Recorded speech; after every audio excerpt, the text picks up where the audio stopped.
সাল্লাল্লাহু আলাইহি ওয়াসাল্লাম। মাহফিলে এসে আপনারা খুশি না বেজার?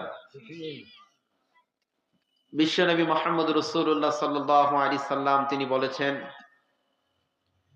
কোরআনের একটি কথা, একটি আয়াত যদি আপনি অল্প কিছুক্ষণ গবেষণা করেন কিংবা শুনেন,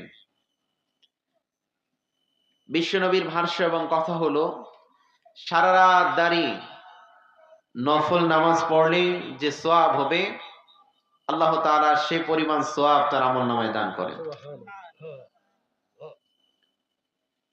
বিশ্বনবী মুহাম্মদ রাসূলুল্লাহ সাল্লাল্লাহু আলাইহি সাল্লাম তিনি বলেন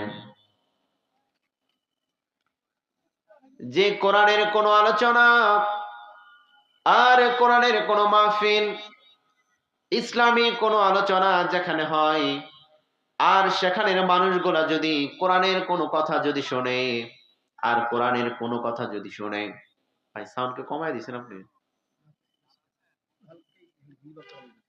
আপনি এগুলো করেন কেন? কথা বলতেছি বলি না, এমনি তো লোকজন নাই, আবার আপনি সাউন্ড কমায় দিয়ে বসে থাকলে মনে হয়।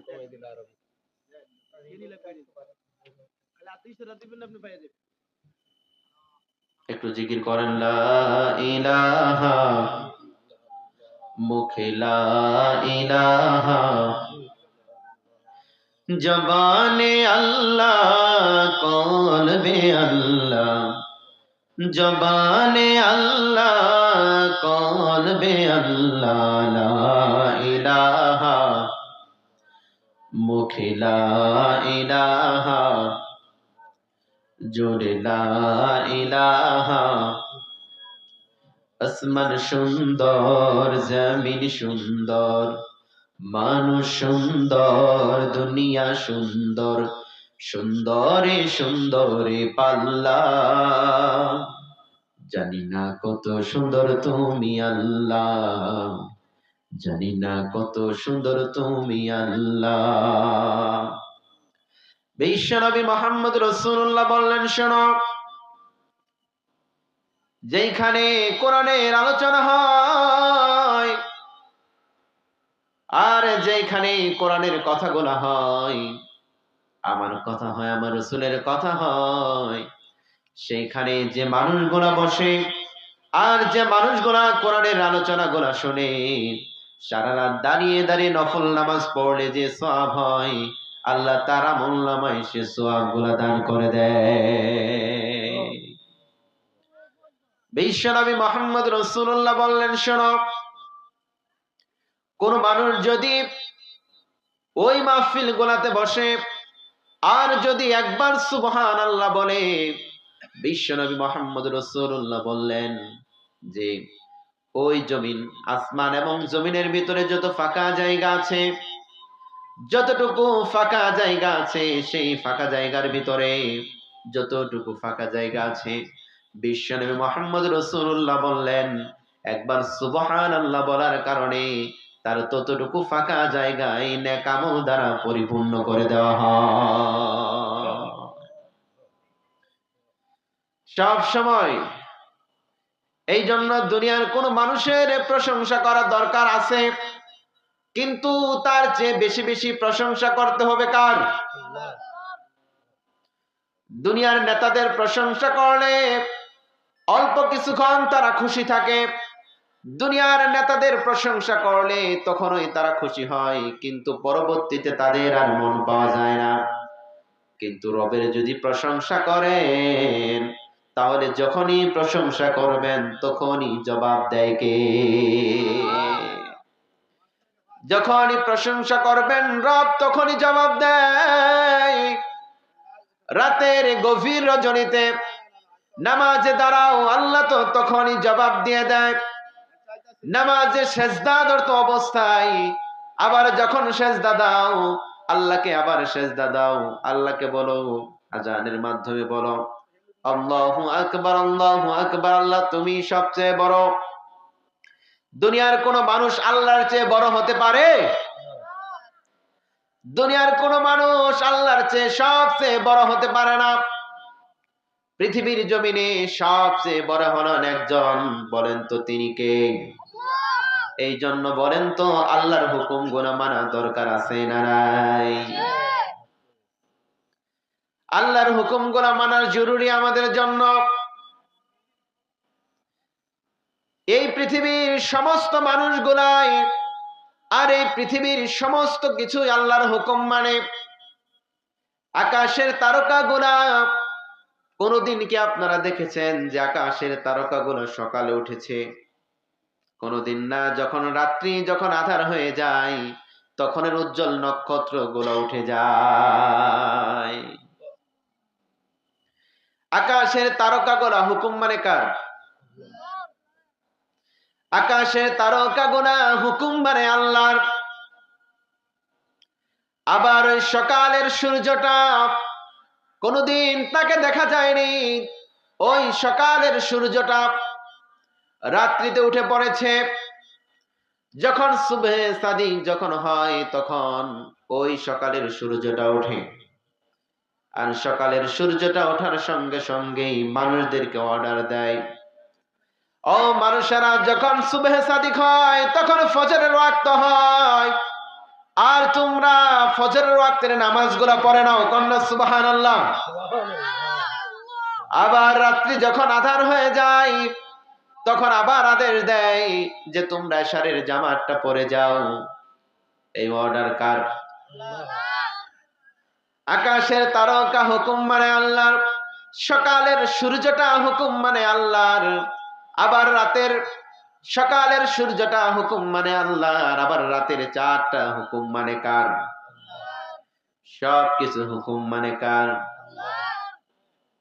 সব হুকুম মানে আল্লাহর। পিপিলিকা আল্লাহর জিকির করে, গাছগাছালি, পাক পাখালি, নদী নালা সব কিছু আল্লাহর জিকির করে আর আল্লাহর তাসবিহ পড়ে।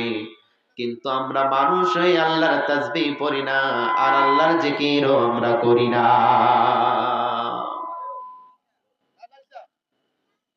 যদি আকাশ যদি আল্লাহর তাসবিহ পড়ে, এই গাছ বৃক্ষ তৃণলতা হাঁস মুরগি সব কিছু তাসবিহ পড়ে কার? আর আমরা মানুষেরা তাসবিহ পড়ি কার? আমরা মানুষেরা আল্লাহর নিয়ামত খাই আর আল্লাহর সব কিছু পড়ি, কিন্তু আল্লাহর নিয়ামতের তাসবিহ আমরা পড়ি না। মানব দেহের কথা যদি বলেন, এই যে চক্ষু, এটার মালিক কে? কথা বলেন, এটার মালিক কে? এই চক্ষুটার মালিক আল্লাহ। এই যে কান দিলেন, এই কানের মালিক হলো আল্লাহ। হাত দিলেন, পা দিলেন, নখ দিলেন, সব কিছুর মালিক কে?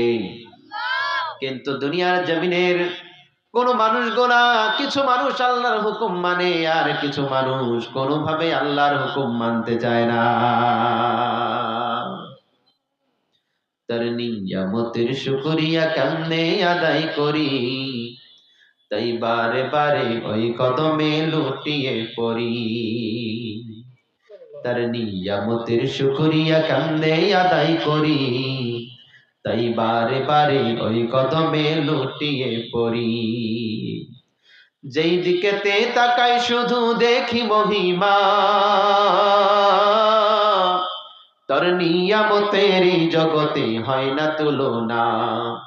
যেই দিকেতে তাকাই শুধু দেখি মহিমা, তোর নিয়ামতের এই জগতে হয় না তুলনা। তাই বারে বারে এই মুখেতে তারি নাম জপি, তাই বারে বারে এই মুখেতে তারি নাম জপি।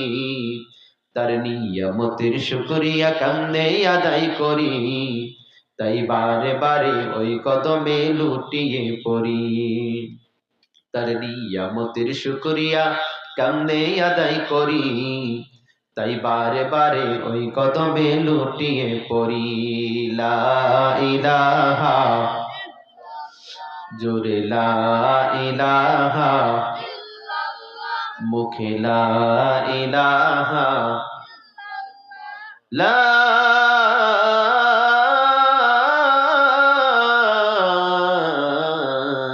ইলাহা ইল্লাল্লাহু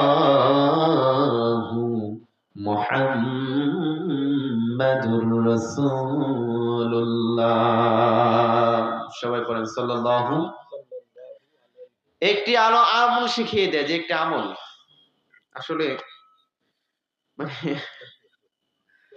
কি বলবো আপনাদেরকে, আমি মানে বুঝতেছি না আসলে, যে এত সুন্দর একটা প্রোগ্রাম মানুষ এইখানে আসে না। আহারে কপাল পুরা মানুষের, মানে এই গ্রামে কি এই কয়েকটা মানুষই?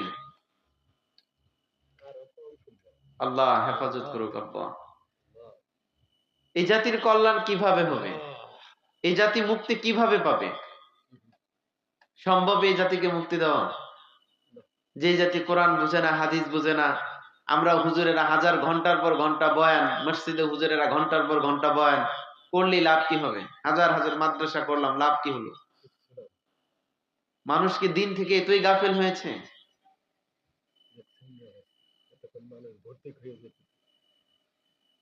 যদি ছোট্ট একটা গানের মাহফিল হতো, কত মানুষ না আসতো?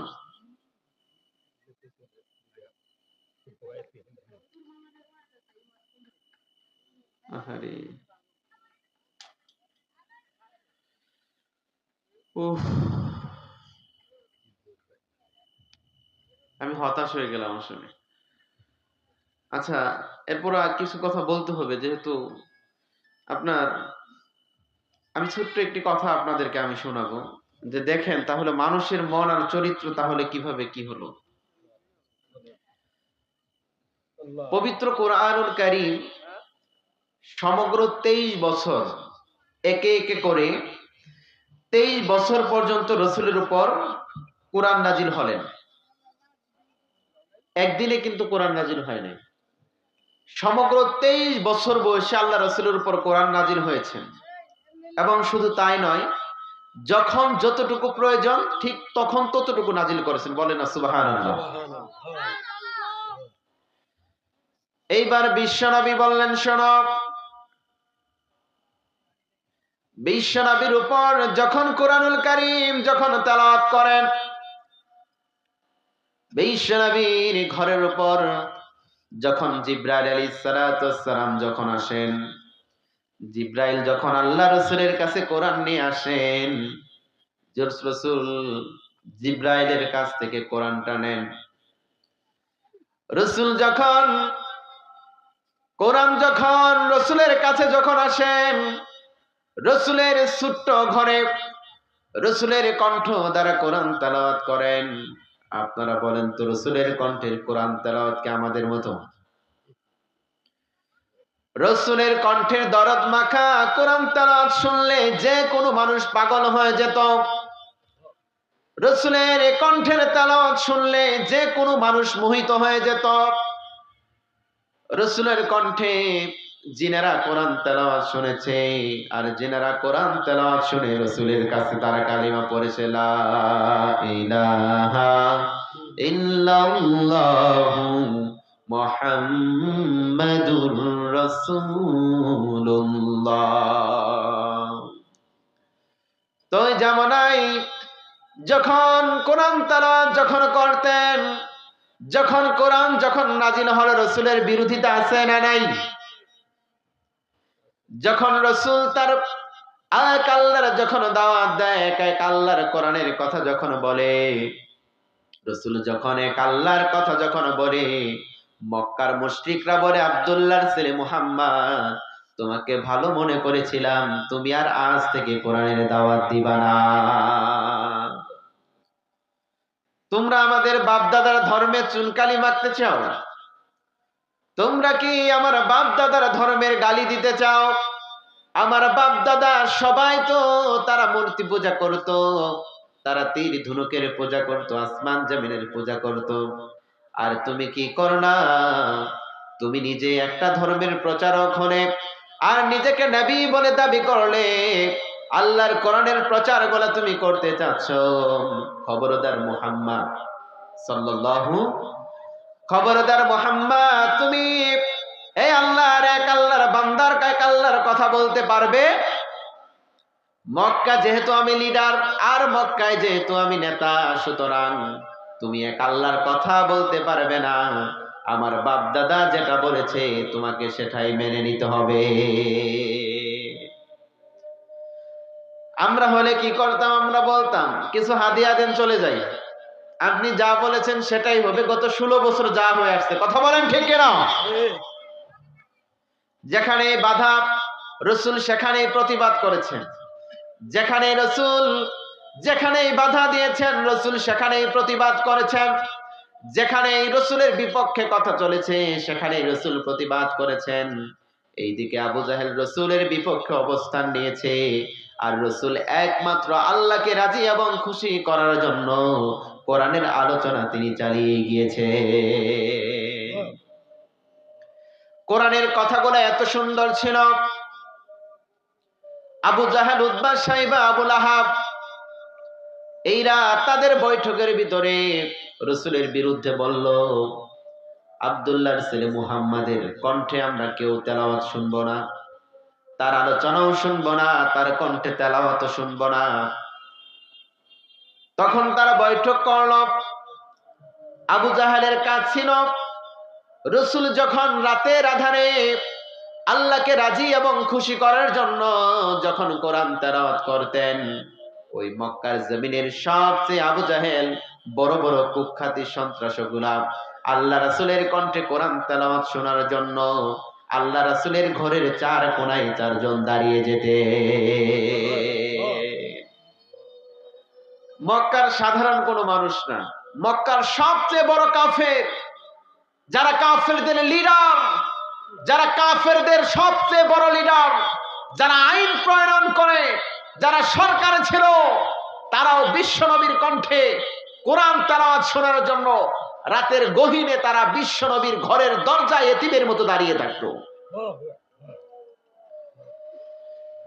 তারা এইভাবে দেখলো যে বিশ্বনবীর কণ্ঠে যতই তেলাওয়াত শুনি, রাতের আধারে যতই তেলাওয়াত শুনি, কলিজাটা তৃপ্ত হয়ে যায়। কাফেরের কলিজা তৃপ্ত হয় কোরআন তেলাওয়াত শুনে, আর এদেশে মুসলমানদের কলিজা কোরআন তেলাওয়াত শুনে তৃপ্ত হয় না। ওরা মমতাজের গান শুনে মমতাজের গান শুনে কলিজা তৃপ্ত করে, ওরা বিভিন্ন সারিঙ্গি টারিঙ্গি শুনে কলিজা তৃপ্ত করে। এইভাবে দিনের পর দিন আবু জাহেল, উতবা, সাইবা তারা আল্লাহ রাসূলের কণ্ঠে তারা কোরআন তেলাওয়াত শুনে প্রত্যেক দিন রাতের আধারে গিয়ে কন্যা সুবহানাল্লাহ, প্রত্যেক দিন তারা কোরআন তেলাওয়াত শুনে। এইভাবে তাদের মনগুলা নরম হয়ে যাচ্ছে। তার কিছুদিন পর আবু জাহেল তার বৈঠকের ভিতরে বলল, আমরা মক্কার সবচেয়ে বড় কাফের, আর আমরাই মুহাম্মদের বিরোধিতা করি, আমরাই তো মুহাম্মদের বিরোধিতা করি। কিন্তু আমাদের সমাজের মানুষগুলা ওরা যদি জানে যে আমরা রাতের আধারে চুরি করে লুকিয়ে লুকিয়ে মুহাম্মদের কণ্ঠে কোরআন শুনি, তাহলে তো তারা আমাদেরকে নেতা মানবে না, বলবে যারা নেতা তারাই মুহাম্মদের কণ্ঠে কোরআন শোনে, তাহলে আমরা তাদেরকে কেন মানব? এই জন্য তারা তাদের বৈঠকের ভিতরে বলল, ও আবু জাহেল, উতবা, সাইবা, ও আবু লাহাব, আমরা কোরআন তেলাওয়াত শুনবো না, মুহাম্মাদের কণ্ঠে আমরা কোরআন তেলাওয়াত শোনার জন্য যাব না। এইবার এটা আইন পাশ করে যার যার মতো বাড়িতে চলে গেল। এইবার বলেন তো ঘটনা কি হলো? সবাই বললেন আমরা কেউ কোরআন তেলাওয়াত শুনতে যাব। সবাই জানে আবু জাহেল জানে উতবা যাবে না, সাইবা জানে আবু লাহাব যাবে না, ওরা সবাই জানে কেউ কোরআন তেলাওয়াত শুনতে যাবে না। এইবার আবু জাহেল চিন্তা করলো, উতবা, সাইবা, আবু লাহাব কেউ তো রসুলের কণ্ঠে কোরআন তেলাওয়াত শুনতে যাবে না, সুতরাং আমি আবু জাহেল একা একা আজকে মন ভরে আল্লাহ রাসূলের কণ্ঠে কোরআন তেলাওয়াত শুনবো। সুবহানাল্লাহি ওয়া বিহামদিহি।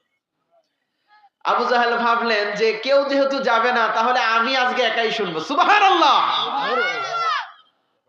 আবার এইদিকে উতবা ভাবলো, আজকে যেহেতু কেউ কোরআন তেলাওয়াত শুনতে যাবে না, সুতরাং আমি উতবা আজকে কলিজা ভরে কোরআন তেলাওয়াত শুনবো। আবু লাহাব ভাবলো, কেউ যেহেতু কোরআন তেলাওয়াত শুনতে যাবে না, আজকে আমি আবু লাহাব একা একাই কোরআন তেলাওয়াত শুনবো। আপনারা বলেন তো দেখি, এইবার চারজন চারজনের আড়ালে প্রত্যেক দিন যে যে কোনায় দাঁড়ায়, আজকেও সে কোনায় দাঁড়িয়ে গেছে। আজকে সবাই দাঁড়িয়ে গেছেন, একজনের অগোচরে আরেকজন, একজনের অগোচরে আরেকজন কোরআন তেলাওয়াত শুনবে, এই জন্য তারা দাঁড়িয়েছেন। এইবার আপনারা বলেন তো চার কোনায় কয়জন?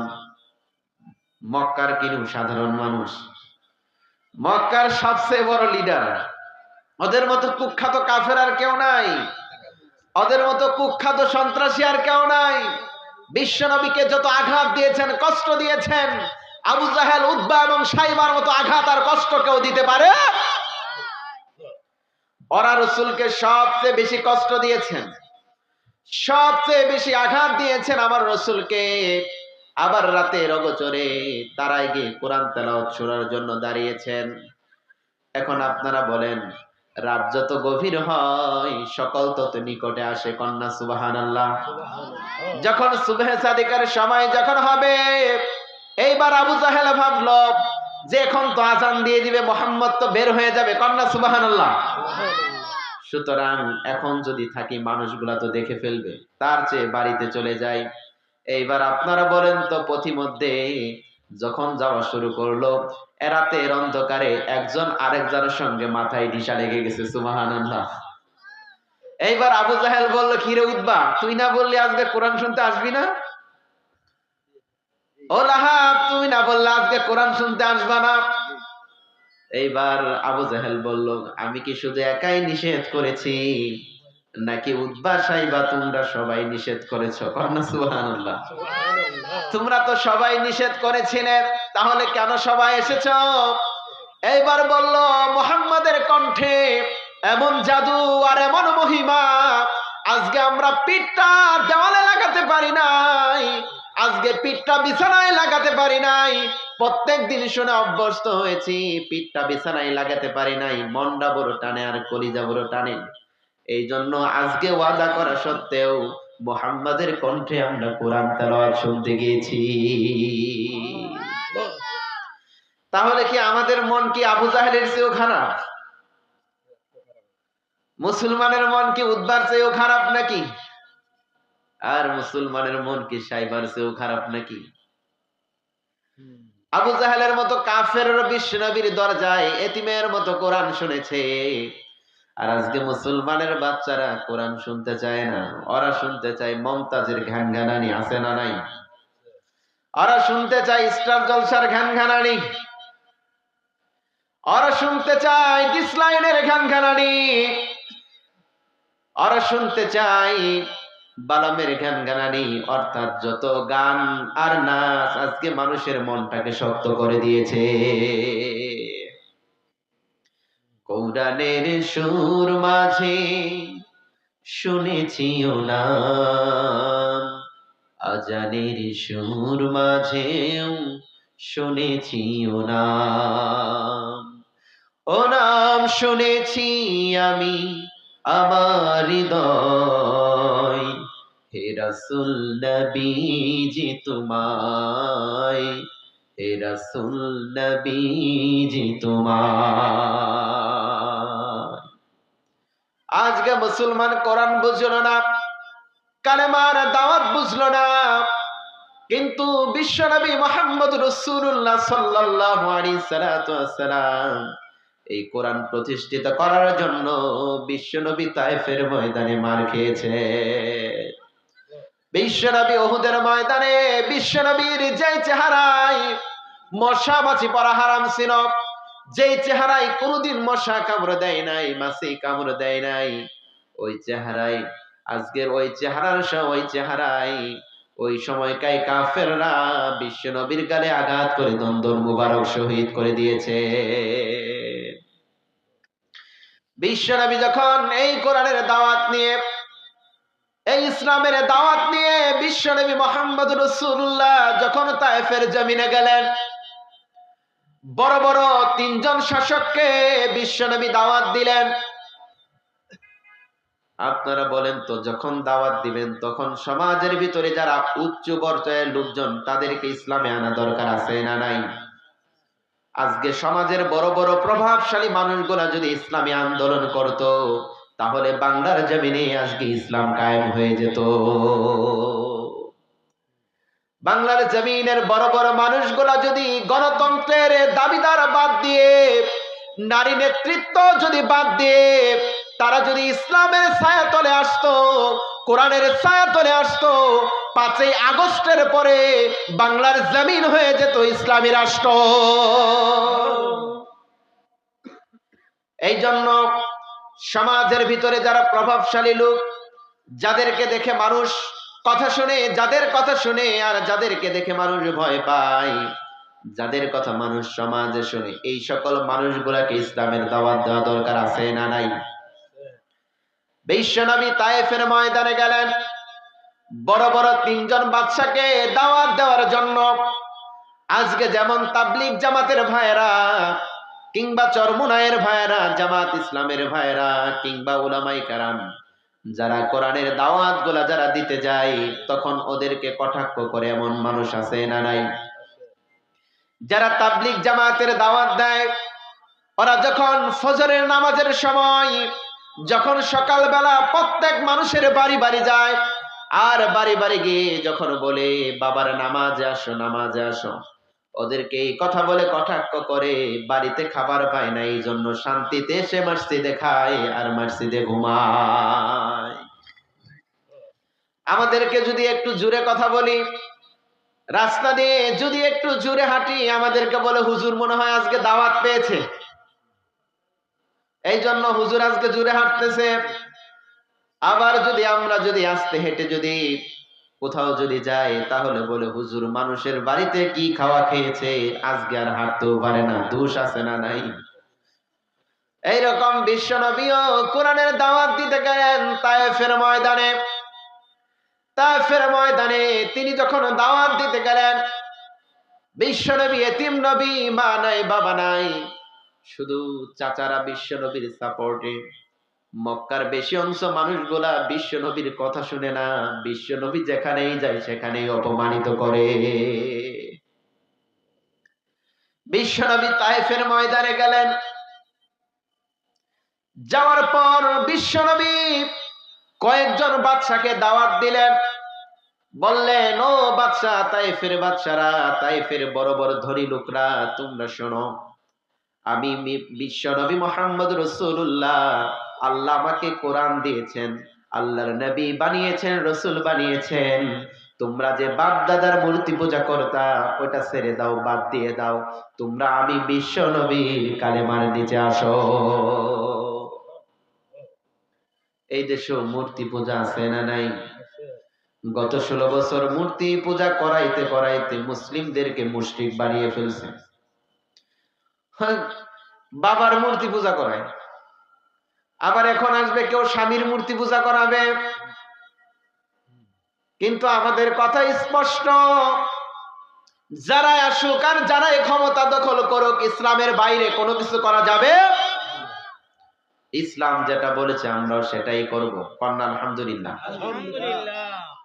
এইরকম বিশ্বনবী বললেন, শোনো, তোমরা বাপ দাদার মুশরিক ছিল, তোমরা মূর্তি পূজা করো, চাঁদ সূর্য এসব পূজা তোমরা বন্ধ করে দাও।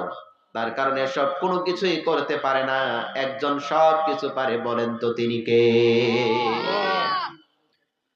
তিনি আল্লাহর দাওয়াত দিলেন, কালিমার দাওয়াত দিলেন, বললেন পড়ো লা ইলাহা ইল্লাল্লাহু মুহাম্মাদুর রাসূলুল্লাহ।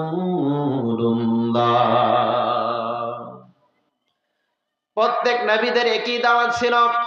মুসা আলাইহিস সালাতু ওয়াস সালামের একই দাওয়াত, নবী ইব্রাহিমের একই দাওয়াত, নূহ আলাইহিস সালাতু ওয়াস সালামের একই দাওয়াত। অর্থাৎ পৃথিবীতে যত নবী এবং রাসূল এসেছেন, কেউ তার নিজের দিকে ডাকে নাই, ডেকেছেন একজনের পক্ষে। বলেন তো তিনি কে?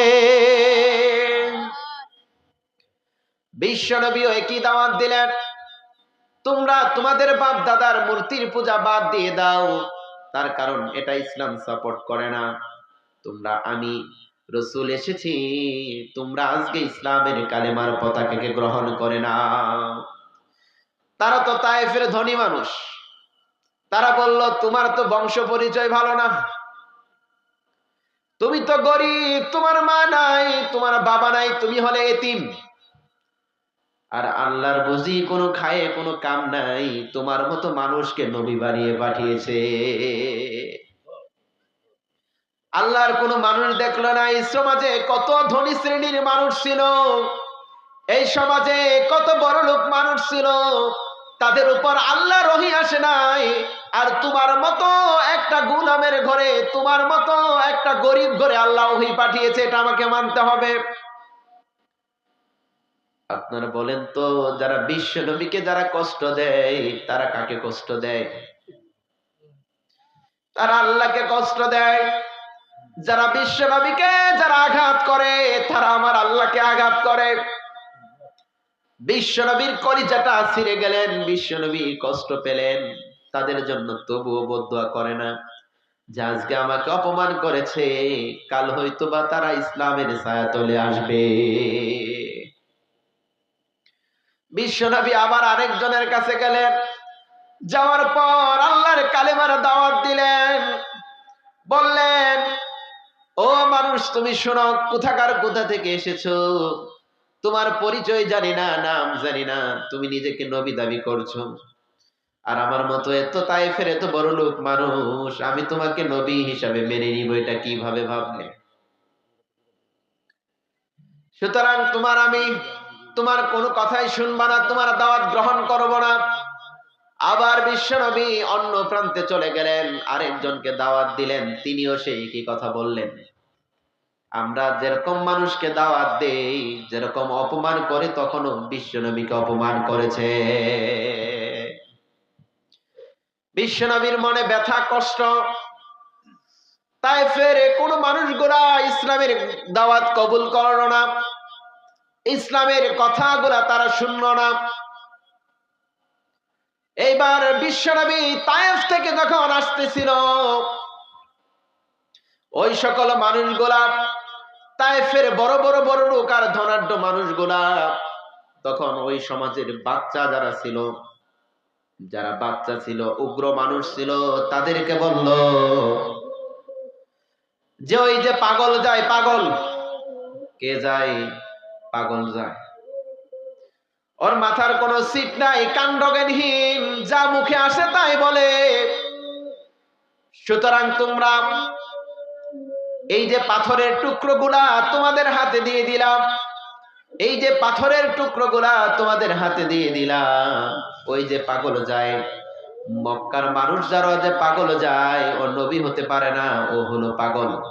সুতরাং ও তায়েফবাসীরা, তোমরা ওই পাগলকে ঢিল মেরে বের করে দাও,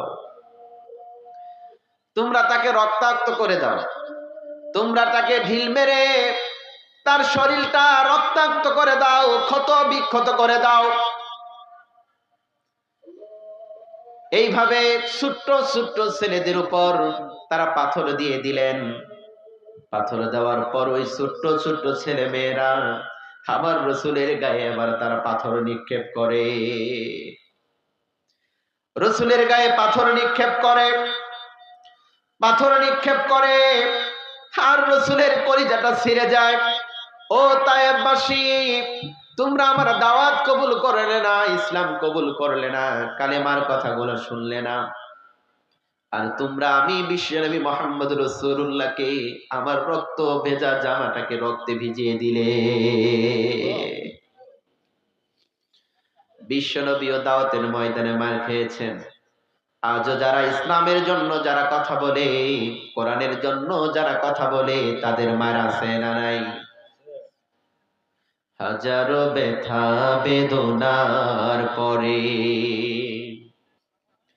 ফিরে আসনি তুমি আপন ঘরে, দিনের আলো তুমি ছড়িয়ে দিতে